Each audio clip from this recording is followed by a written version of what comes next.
Hello, this is Ben for Dumbfish. I apologize for calling you a bitch at the end of the last episode. I didn't mean it. I love you all.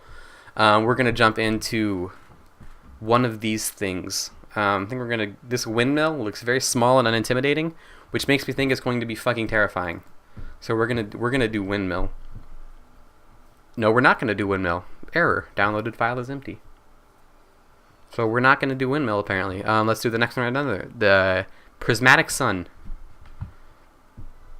So I'm playing Drunken Robot Pornography. If you're just joining us, probably this may or may not be a series.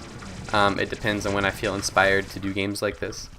But yeah, it'll just be random boss fights and browsing the community and seeing what you guys have made. And by you guys, I mean people who make the thing, not necessarily our viewers. But yeah, this is. They've made a couple updates to the game, and already I can tell a difference in the quality of the online stuff. It was kind of like just modified versions of existing Titans before, but now this is absolutely insane, as you can probably tell. I'm gonna call in a smart bomb here. But yeah, this game is it's kind of just crazy in general. And so yeah, I'll play this if you guys actually enjoyed this video. So let me know in the comments if you're enjoying this. I'll continue to play it. If not, I will quickly finish up Papers, Please. A couple more episodes left. And then jump into Indigo Prophecy, which is going to be the next game that I do solo. So it looks like this boss kind of just started off as like a red ball, and as I shoot him, he's changing colors and phases, which is actually a really cool boss design. This is like something you'd see from the devs of the game. I wanted to pick up that bomb, but I hit a jump pad, I believe. Try and slide in here and take it, and use that right off the bat. So there's only a few power-ups in this game, which is kind of disappointing. Like, I really wish there was, like, customizable guns and more power-ups and just, like, I don't know, more variety. It's kind of just like you walk into a level, you pick up triple fire and rapid fire, and then you move in circles and shoot the ball. And that's kind of how it is on almost every boss I've fought so far. I could just be getting terrible luck at picking the wrong levels. If you guys have, like, Titans that you think are really fun to play, this is actually, like I said, this is actually a really cool one. It's probably the most varied one I've seen so far. But if you have bosses that you think I should play, or bosses that you've made that you want me to play, give me a workshop link in the comments, and I'll definitely get on that. Yeah, if I see even a little bit of interest in this series, I will definitely continue it, because it is fun, and it's nice to have a game that isn't like Papers, Please, where it's like super. I have to concentrate really hard to play Papers, Please, and do it well. And with this, I can kind of just mindlessly talk and shoot shit. And so I can actually, like, converse with you guys and tell stories and blah. So I'm really enjoying this, and I would, if there is interest in this game, I'd be totally happy to continue it. So let me know in the comments. Yeah. Let's see what we have here. This guy this red phase is taking longer than it did last time, I believe. Every time I try to get this bomb on the ground here, I hit that bounce pad, and send myself flying, and feel really dumb. Okay, looks like I got past his red, now I'm at the orange phase. Let's see what we got going on here. Maybe it's still red and I'm just colorblind. Who knows? Here we go. So the other day I was thinking about, like, what if Dumbfish Gaming had a podcast? And, like, I very promptly put that idea to rest, because I was like, isn't that kind of what we have already? We basically just have a podcast with things to watch while you listen to the podcast, and it kind of like gives us things to talk about if we ever run out of ideas or stories or whatever. It's like if we ever have like a couple minutes of like, I don't have a story to tell, I don't know what to talk about, there's things happening on the screen all the time that can kind of prompt a conversation or prompt a story. So it's like, it's kind of like the perfect kind of podcast, in a similar vein to like Game Grumps or just games of, or just channels of that nature. It's like a podcast with infinite visual prompts to talk about things, so I was like, why would I even want to do a podcast? It's basically what we have, but plus other interesting things to watch. So there's really no purpose to that story. I just thought I'd tell you guys what I was thinking about the other day, because why not? So we beat that guy. We're going to jump into something else. We're going to fight a different Titan, I believe. I'm going to close my eyes and wang my mouse around and see what I land on.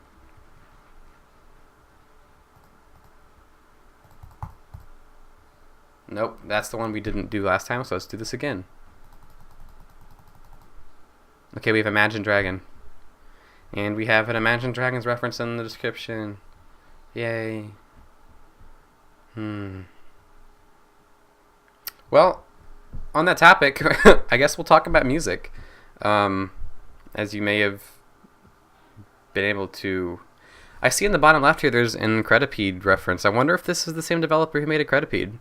I talked about that they made and Wonderful End of the World in the previous episode of this, but I didn't realize they made Incredipede. I actually like that game a lot too. And holy fuck, this is power-up central. I may be eating my words earlier about the lack of power-ups, because this looks like a whole lot of different ones. Invulnerability, Smart Bomb, Decoy, Orbital Friendship Cannon. Holy fuck, what the heck is even... Is that the Orbital Friendship Cannon? Okay, I'm sorry, Debs, for this game. I'm an idiot. You have lots of power-ups. Congratulations. Triple Fire, Splinter Fire, Heavy Fire. Well, holy fuck. This is just insanity. I don't even know what's happening right now. I win, though. Congratulations to me. What was I saying before that madness happened? Oh, yeah, music.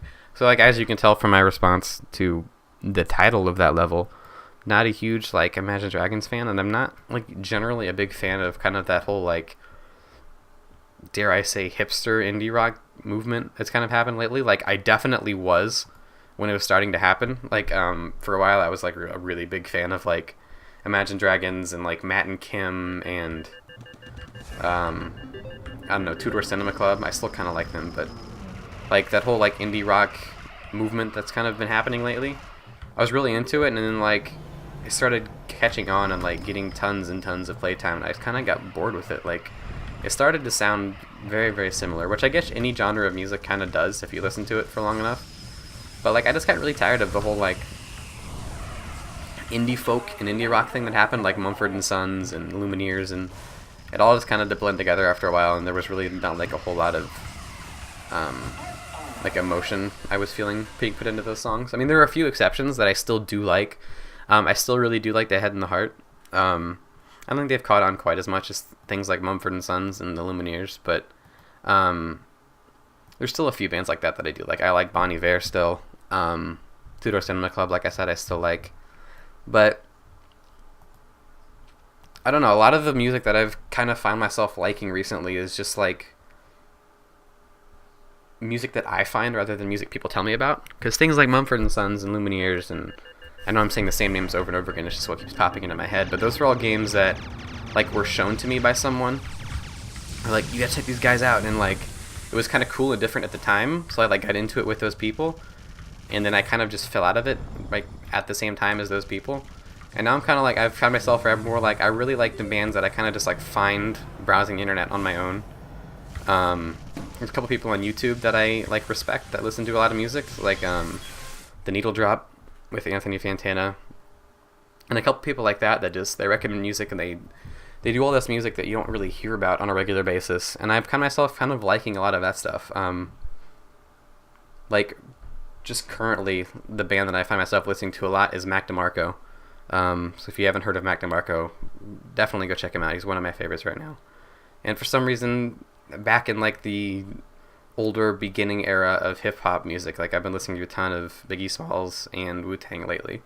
And that's kind of a genre that I kind of go in and out of at a pretty consistent basis. Like, it's like a month that I'll listen to them like crazy and get really into it, and like a month I'm like, I just don't really want to listen to rap anymore. And then a month later I'm really back into it again, and I'm kind of in that love period right now.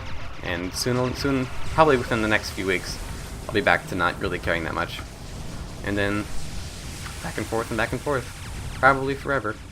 But yeah, I mean, music is, other than this channel and, like, gaming in general, I would say music is the next biggest, most important thing in my life. I mean, hobby-wise, I mean, obviously my girlfriend probably takes first priority when it comes to just things in general that I like. But when it comes to hobbies, I'd say gaming and music are almost tied. Music's kind of been there longer. Like, gaming, when I was a kid, gaming was a big deal. Like, I had an N64, I played that shit hours every day.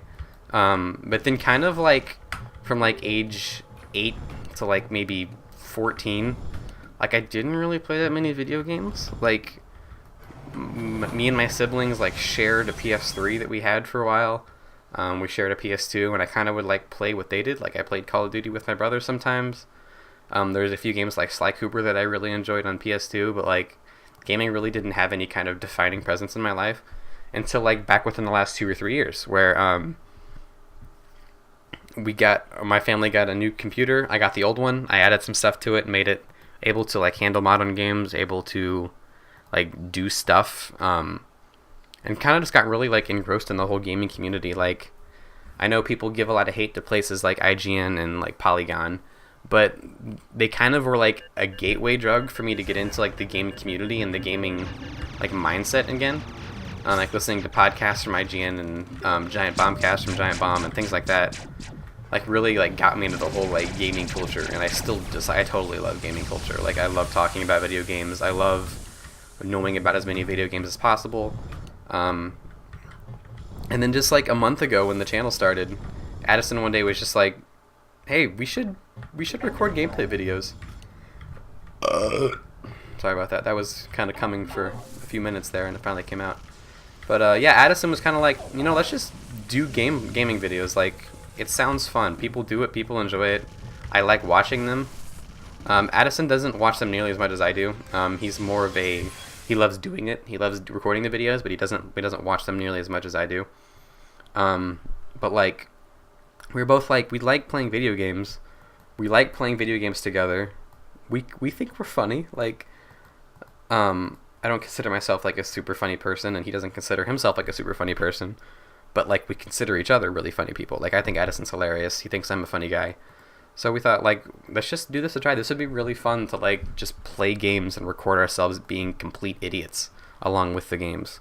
And so we just like started doing it. Like, literally, he said that, and that night we like recorded and played our first game. We did Path of Exile as our first video, and it went terrible. I've considered several times just kind of taking that video off the channel, because it's like we don't talk a whole lot. The audio quality is not that good. The game really isn't that entertaining to watch. Like, Path of Exile is a good game, but just like as a commentary game, it's not super fun. But like, yeah, we got started. We did like I'm kind of an impatient person, so like the first week we did this, we would record maybe an hour's worth of gameplay. I used a program that split the video evenly into pieces. And now that I look at the time, I'm going to split this into a third video. So to hear the continued story of the beginning of Dumbfish Gaming, the origin, come watch. Been playing Drunken Robot Pornography Part 3. Yeah, if you like this, like, comment, subscribe, check out the channel. You know the deal. Yeah, I hope you enjoyed it, and thanks for watching.